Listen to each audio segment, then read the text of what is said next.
Pastor Bimbo nishake mphulaphula ngengoma ke ngithanda kakhulu ethi lalelani izinceku lexesha ke elisikulu ke mphulaphula nje mfana ke sizokufumana ilizwi lenkosi la namhlanje bengithile kwinto mfana ke apha ke ku Music Connect the revival continues andihlelanga ndedwa ke mphulaphula ke namhlanje ndihamba lenceku kaThixo ezazisa nje kafutshane ndiyafuna ke mphulaphula ke simamkele torhane ke ngezandla ezishushu ngezandla ezinkulu mfundisi wami molweni namhlanje molweni mfundisi yabulela kakhulu manibonise kuwe mfundisi wami ngokuba ube nami namhlanje ya ndibulela kakhulu kuThixo senyaweni osivulele ithuba ngibonise nabo bonke abaphulaphuli be-Radio Tiger lenkqubo nkosi kakhulu umphulaphuli mhlawumbe uyabuza into yobana ngubani osibulisa kamnandi kangaka namhlanje othethayo namhlanje ngu-Apostoli Madola Mpumelelo Madola umnqana omdala osindisiweyo amen.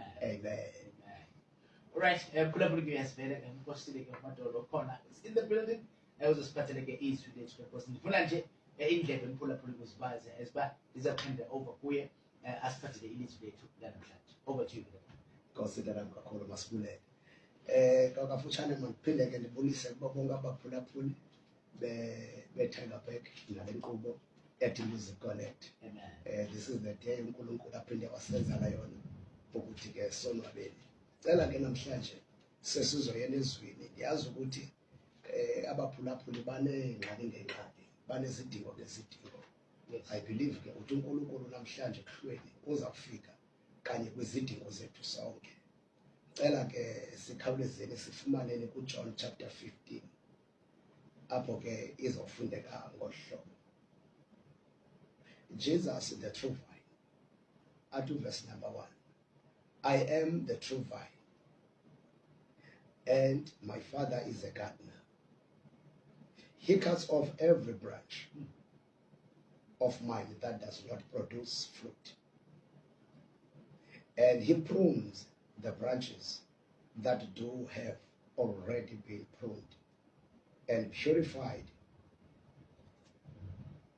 by the message that I have given you.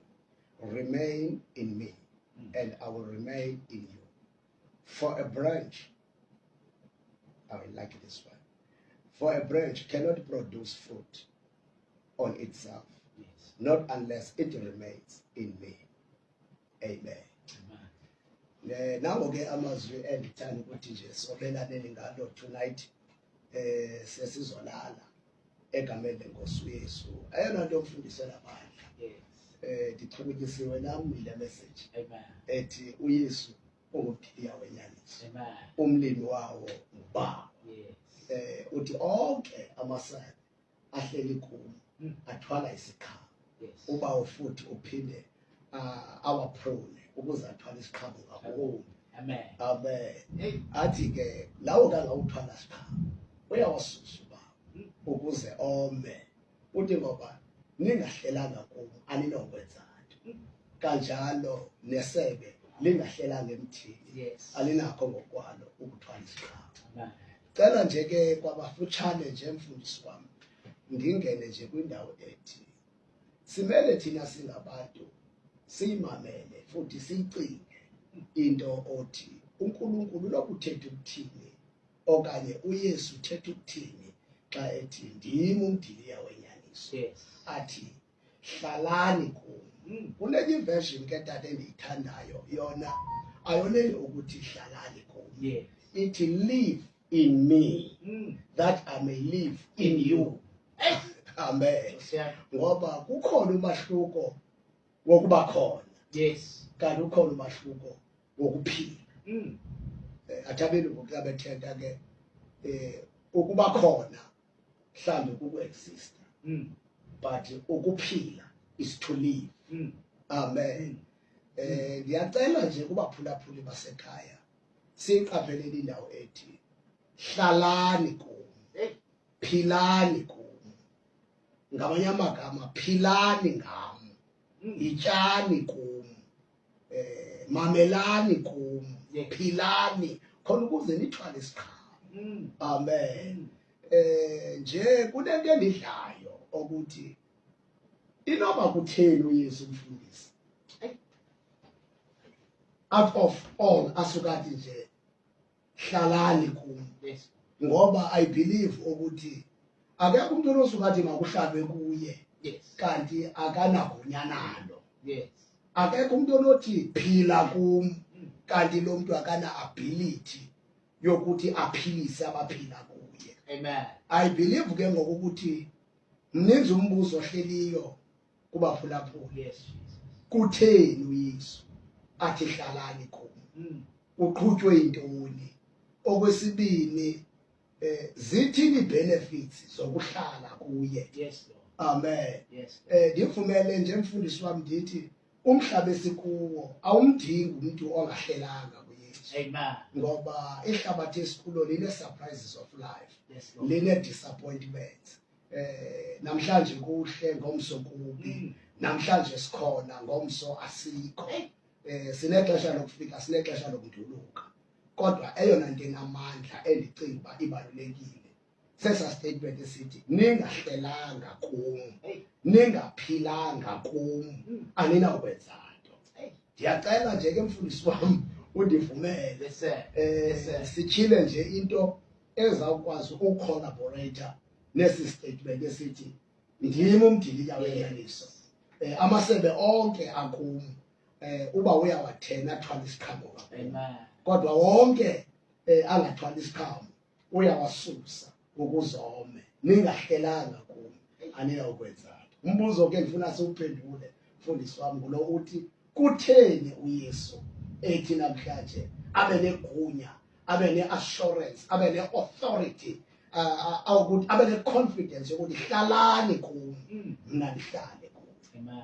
Amen.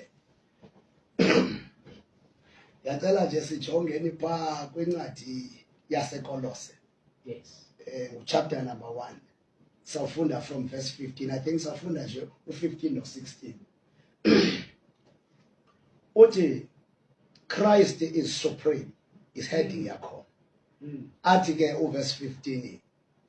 Christ is the visible image of the invisible God. He existed before anything was created and is supreme over all creation. Verse 16. For through him God created everything in heavenly realm and on earth. He made the things we can see and the things we cannot see, such as thrones, kingdoms, rulers, and authorities in the unseen world. Everything was created through him and for him. Amen. Amen. Kulapho ke mfundisi wami ndicinga uba impendulo yethu izawusuka khona. Endithi ke mphulaphuli wasekhaya ucela usimamele ngomonde.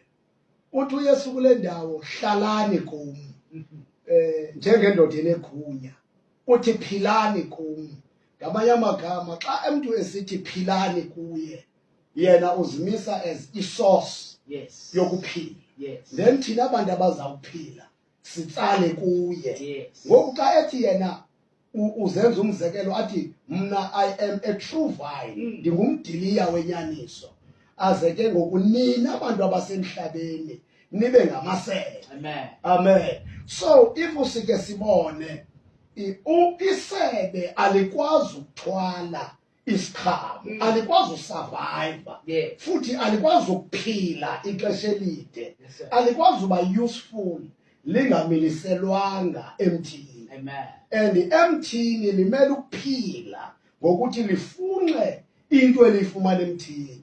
Ngoku uNkulunkulu sibona kule ndawo esikhilela uJesu ukuthi why ethetha ngolu hlobo, uthi ngoba uYesu is a firstborn of all. He is the firstborn